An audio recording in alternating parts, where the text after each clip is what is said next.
Hello friends, welcome back to Sri's mini world. இன்றைக்கி நான் sweet potato தான் செய்ய போகிறேன். அதாவது தமிழில் சக்கரவள்ளி கிழங்குன்னு சொல்லுவாங்க. கடைக்கு போன உருளைக்கிழங்கு பக்கத்துலேயே இருக்கும் சக்கரவள்ளி கிழங்கு, ஆனால் நம்ம அதை பார்க்க மாட்டோம். கண்டிப்பாக இனிமேல் வாங்குங்க. இந்த மாதிரி நம்ம உருளைக்கிழங்கை பீல் பண்ணுற மாதிரி பீல் பண்ணி எடுத்துக்கலாம். எடுத்துட்டு இந்த மாதிரி சின்ன சின்ன பீசஸாக கட் பண்ணிக்கோங்க. இது லஞ்சுக்கும் சாப்பிட்லாம், ஸ்நாக்ஸாகவும் சாப்பிட்லாம். லஞ்ச் டைமில் நம்ம இதை சாப்பிட்டோன்னா நமக்கு பசிக்கவே பசிக்காது, வயிறு ஃபுல்லாக இருக்கும். ஸோ இந்த மாதிரி பேன் எடுத்துகிட்டு நம்ம ஒரு கிளாஸ் வாட்டர் அதில் ஆட் பண்ணிக்கலாம்.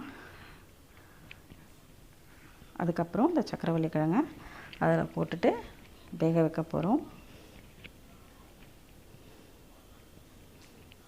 லைட்டாக மஞ்சள் தூள் ஆட் பண்ணிக்கோங்க.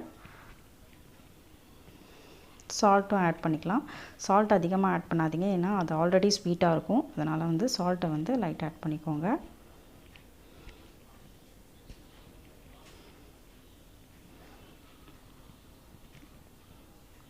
இப்போ மூடி வைக்கலாம். பாருங்கள், இந்த மாதிரி வெந்திருக்கும். நம்ம உருளைக்கிழங்கு வேக வைக்கிறத விட கொஞ்சம் கூட நல்லா வேக வைக்கணும். அதுக்கப்புறம் ஒரு பேன் எடுத்துகிட்டு கோகோனட் ஆயில் எடுத்துக்கோங்க. கோகோனட் ஆயில் உங்களுக்கு கொஞ்சம் கூட டேஸ்ட்டு கொடுக்கும். ஸோ ஹெல்த்துக்கு அது கோகோனட் ஆயில் நல்லதும் கூட.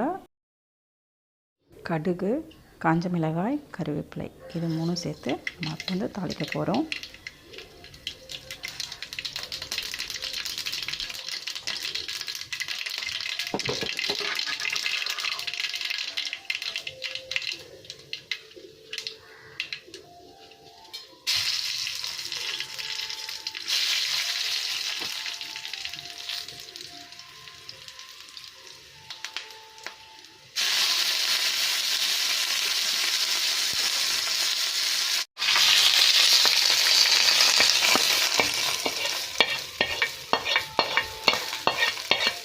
வேக வச்சுருக்கிற சக்கரவள்ளி கிழங்கோடு சேர்த்து நல்லா நம்ம மிக்ஸ் பண்ணிக்கலாம்.